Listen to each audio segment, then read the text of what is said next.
Wyatt watched as the lone wolf fell unconscious before his eyes, his words echoing in his mind. Turning to Clara, he asked, "Was he serious?" The blonde woman let out a defeated sigh. "I'm afraid so. You may call me an optimist, but I hold the hope that in his injured state, the roaring thunder spoke without thinking things thoroughly. He wouldn't be a lone wolf if his mind could be so easily clouded," Cynthia pointed out. "Must you slay my ambitions with such mirth, you heartless monster?" Clara asked, eyeing her bodyguard with mild annoyance, which resulted in the blue-haired woman shrugging slightly with a smirk on her lips. Turning to Wyatt, she continued, "Now it is my turn to ask you the same question, Wyatt. Are you serious? Will you truly not claim any bounty from him?" Wyatt nodded. "I could ask for credits, but I already have many. I don't know how to spend so much wealth. I see no point other than storing it, preserving it, and using it when I need it. What else could I ask for? It wouldn't be right." Cynthia frowned in confusion. What wouldn't be right? "We were carrying out our duties and came to blows because of it. Taking anything from him seems wrong to me," Wyatt replied simply. "The same could be said about your incursion in the gallant venture," Cynthia pressed on, leaving the unspoken part to ring loudly on its own. Wyatt nodded. "There was no other way to get to the bridge. I didn't enjoy killing them, but their choices and mine clashed. One will always surrender or die when enemies face each other in combat. They died. I lived. It's a risk we all face," Wyatt replied, as easily as talking about the weather in a casual conversation. Clara shot a glance at Cynthia, who, in turn, returned it with intrigue. "The risk of military life?" Cynthia asked. Wyatt shrugged. "Just life." "I always forget how grim you can be, Wyatt," Clara commented. "Anyhow, many would call you an idiot or a simpleton for not taking advantage of such an advantageous position. I, on the other hand, choose to call your decision a truly noble one." Wyatt had to suppress a frown from forming when he received Clara's praise, and for a moment considered going back on his initial claim and asking for something, just so that the purple-eyed woman stopped describing him with such a dirty word. Clara blinked twice, and her lips curled into an amused smile. "Do you truly hate the concept of honor to such a fundamental level, Wyatt?" The pilot opened his mouth, but then his eyes narrowed. Crossing his arms, he stared at his blonde friend's eyes with suspicion. "Again with this, Clara. Can you read my mind somehow?" In his mind, the princess's smile didn't waver, but she raised an eyebrow in intrigue. "That one is difficult to interpret, but if I'm correct, then I can tell you once we are in private." "I knew it. I'm dead. She can read my mind. Mr. Warlow, I'm not safe within my head," he cried out in despair, but smiled all the same. The fact that Clara had yet to punish him gave him some reassurance that mercy was still an option. A giggle from the princess eased his worries, his smile widening slightly. Glancing at Cynthia, he found the blue-haired woman with a finger pressed against her lips, silencing him. With a nod, he found his voice. "Clara, should I ask Maximilian to be under your service?" he asked, more seriously. Clara shook her head, her eyes shifting to the unconscious man. "As tempting as it is, he rejected me outright, despite knowing that any blow to his reputation and honor would be heavily diminished or ignored by serving House Astor.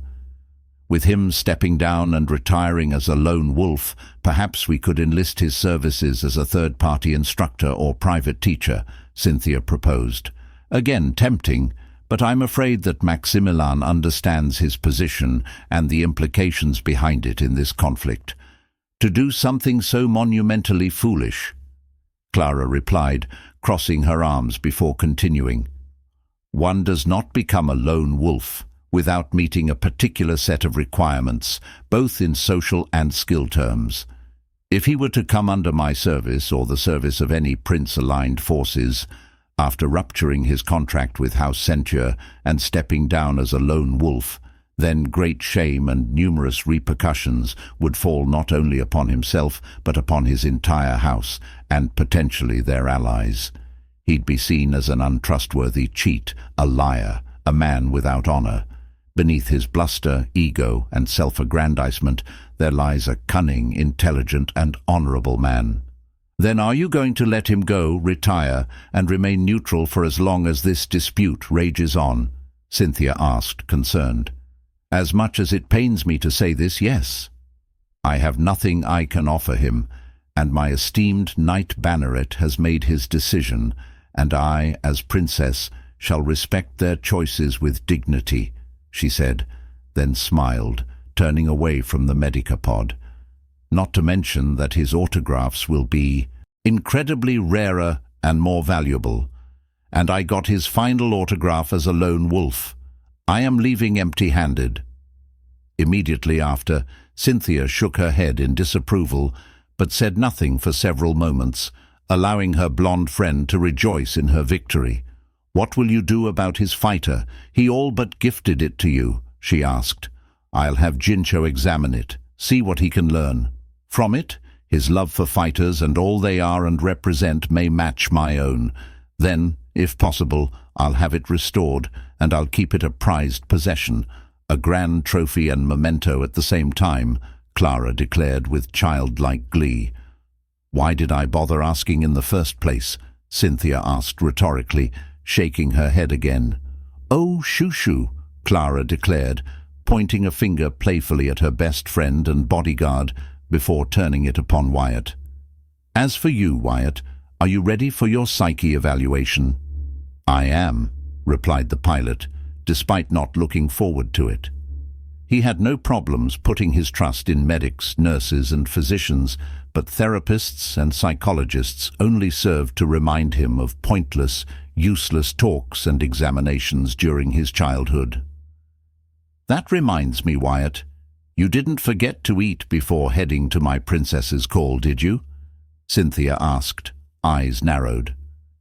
I wouldn't be here otherwise, Cynthia, he replied truthfully, and he wasn't exaggerating.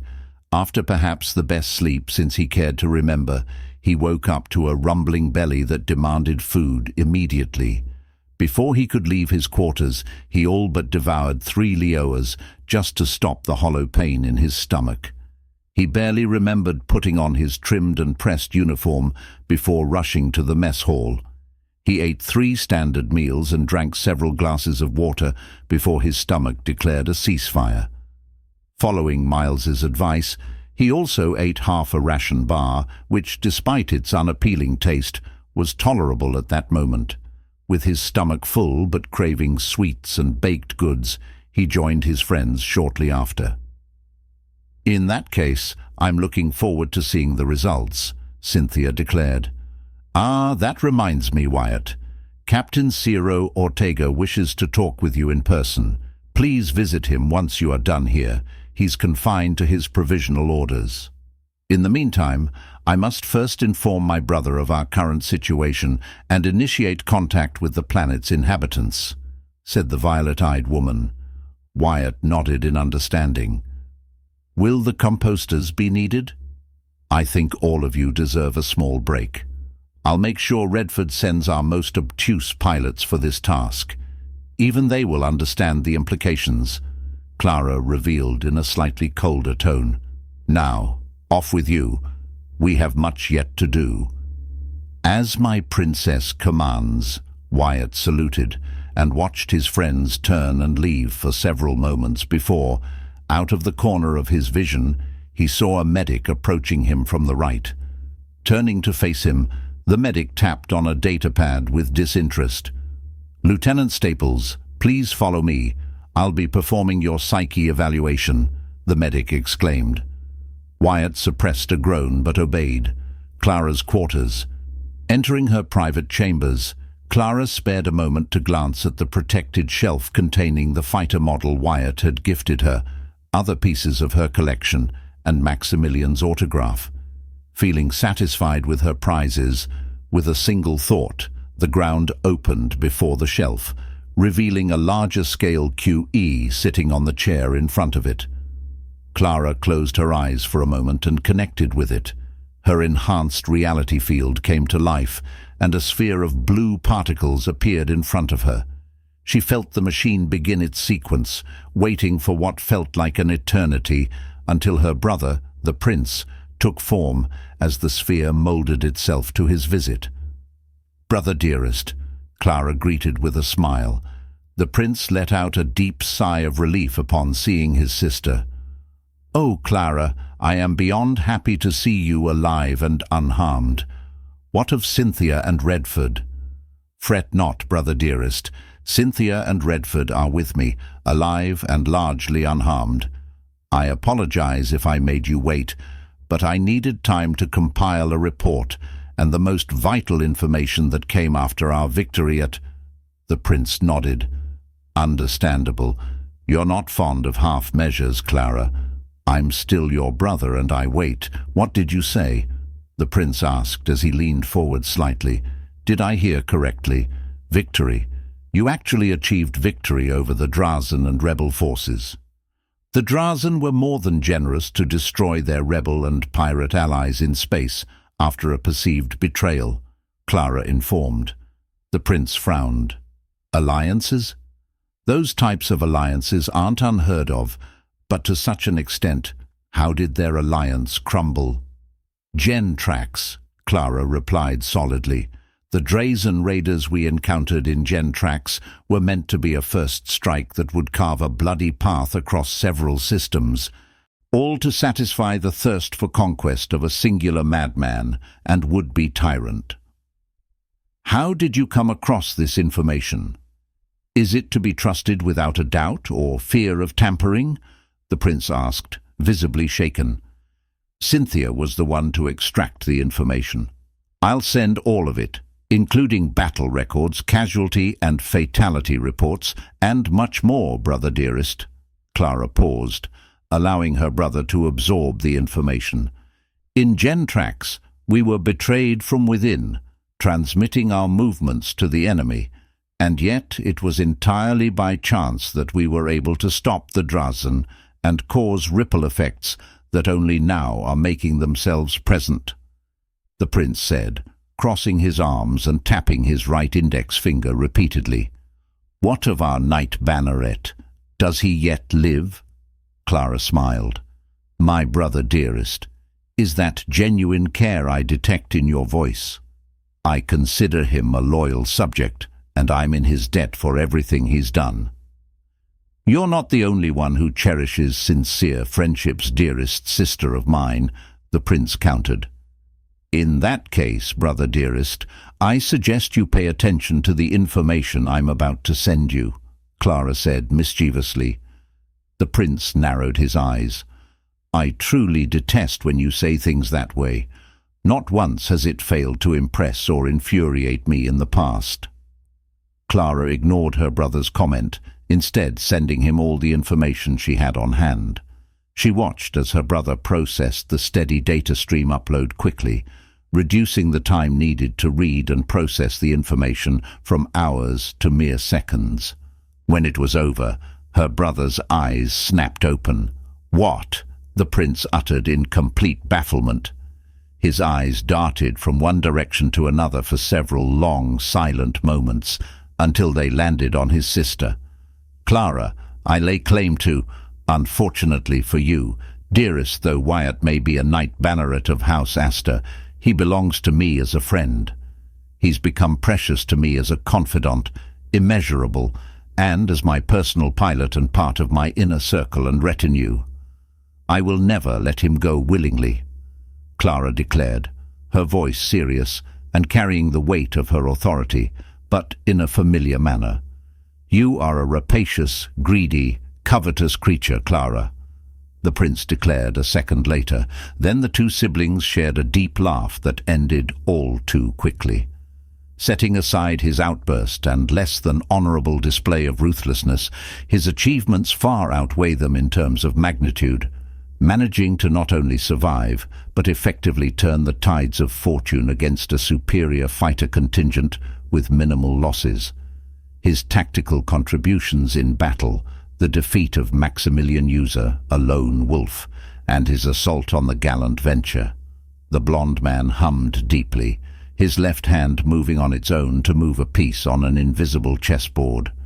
Is he sound of mind after his incursion? We're waiting on his psyche report, but I suspect he's sound of mind. Cynthia suspects that Wyatt is unmoved and unshaken. I must admit I share her conclusions, Clara confessed. I understand, the prince replied. He must be rewarded accordingly. It can't be publicly known that Redford asked for his advice multiple times, nor that he implemented Wyatt's approach on ZTK 990 for offensive purposes. I apologize in advance, but what sort of madman is he to even consider such methods? Has he no consideration for material cost or fears losing already limited resources? If there's one thing I've learned about Wyatt, it is that victory and survival are his top priorities. He will do whatever it takes to win, use any tactic his puzzling mind can conjure in the heat of battle, no matter how deplorable, no matter how outlandish or outside the box, no matter how heinous or dishonorable. He will see his duty fulfilled, and yet, at the same time, he values life. How curious, is it not? Clara asked with a gentle smile. To us that know more about him it is. To outside viewers and stubborn nobles set on their ways, a dangerous unknown and an even more dangerous competitor. But his contributions can't be ignored, not even by old imbeciles such as George Lintar, said the prince. What do you plan to do about that, brother dearest? Clara asked almost innocently, tilting her head. I need to think this through, but leave it to me. I'll also oversee the promotions and elevations that you've requested, the prince said with amusement. Of course it would be you who found another soul as fanatically in love with fighters as you. It will be difficult, but I'll see them understand the reason for accepting this Gino into your personal care. Redford will complain and refuse a much-deserved promotion after this victory, Clara pointed out. I'll make a symbolic promotion. Our dear Uncle Redford wouldn't be happy with either of us if I tried to make it official. He finished with a chuckle. I'm more surprised that your pet project with those kids is paying off. So am I. Honestly, it was a gamble that maybe those children could still be saved.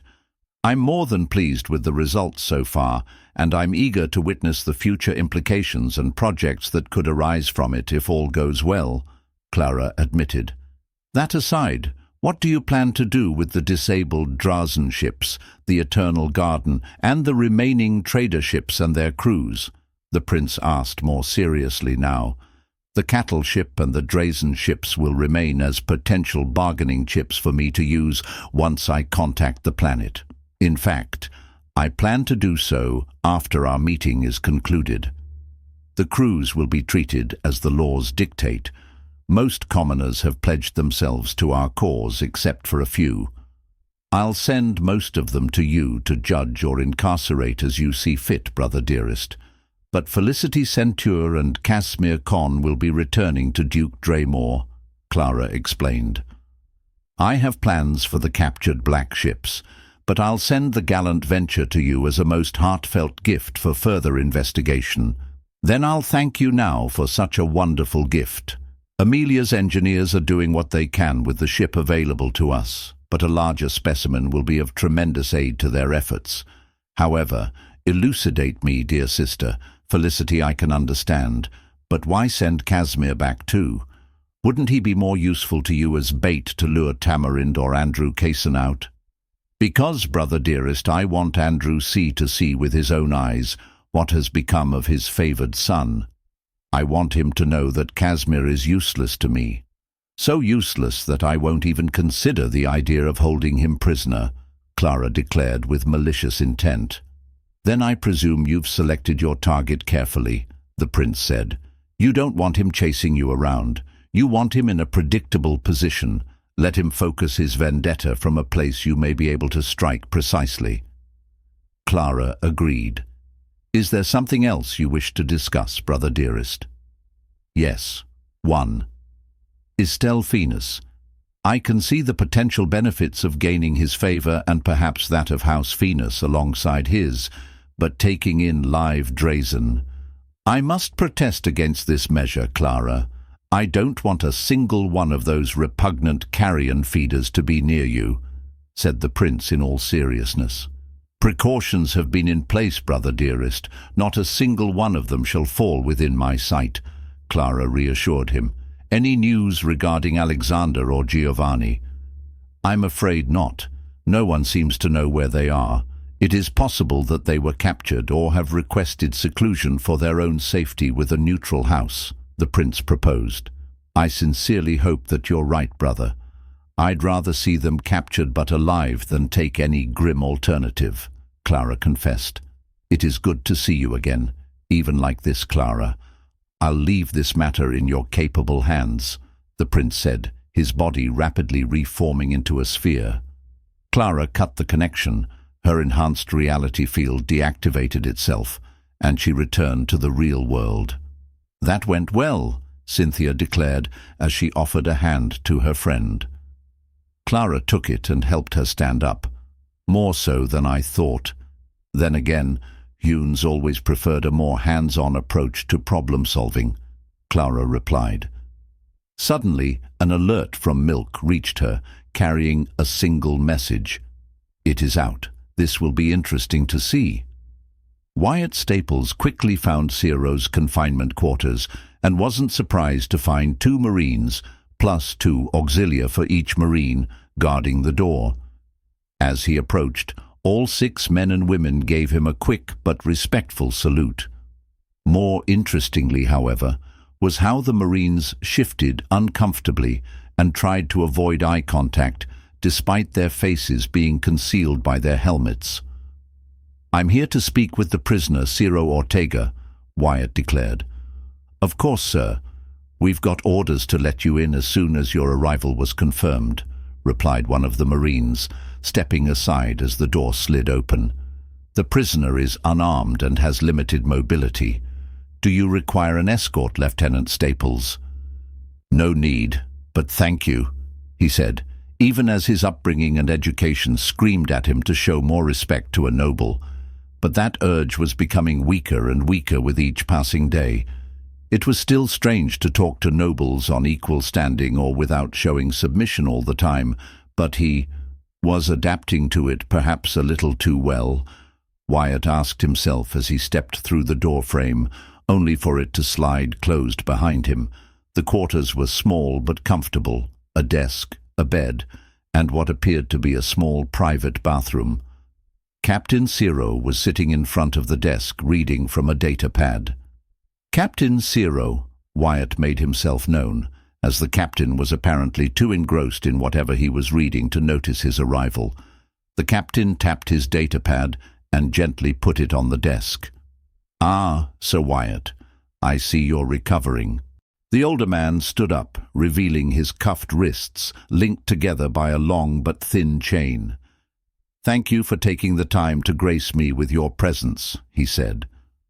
Wyatt observed him carefully, his gaze shifting to the man's ankles, which bore the same restraints. Despite his captivity, Ciro's uniform remained clean, and he showed no signs of torture, aside from the bruises marring his face and chin. You're not in too much pain, I hope? Wyatt asked. Ciro chuckled, offering a wry smile. I woke up with the worst headache I've ever had. My jaw barely worked and everything tasted of blood and metal. Not exactly an enviable state, but I woke up alive. Thanks to your mercy, Lieutenant Wyatt. I saw no reason to kill you after defeating you, Captain. As you said, we were only fulfilling our duties, Wyatt replied, keeping his distance. Many would disagree with you, Ciro said, his tone earnest. Still, allow me to express my gratitude in the only way that truly matters. He bowed deeply. Thank you for sparing my life and that of my men at the cost of bending your honor to do so. It is a debt I cannot repay within a single lifetime. Wyatt dismissed the sentiment with a shake of his head. You cared for your soldiers. That alone was enough for me to honor my word. Sparing you cost me nothing." Zero straightened, his sharp gaze locking onto Wyatt's heterochromatic eyes. "You're a selfless man, Sir Wyatt Staples, but now that I look into your eyes again, I feel a chill down my spine. Be that as it may, I shall take your word in good faith and thank you once more, as I also congratulate you on your victory. May our paths never cross again as enemies." Wyatt smiled, stepping closer and extending his hand. "To that, Captain, I can agree wholeheartedly."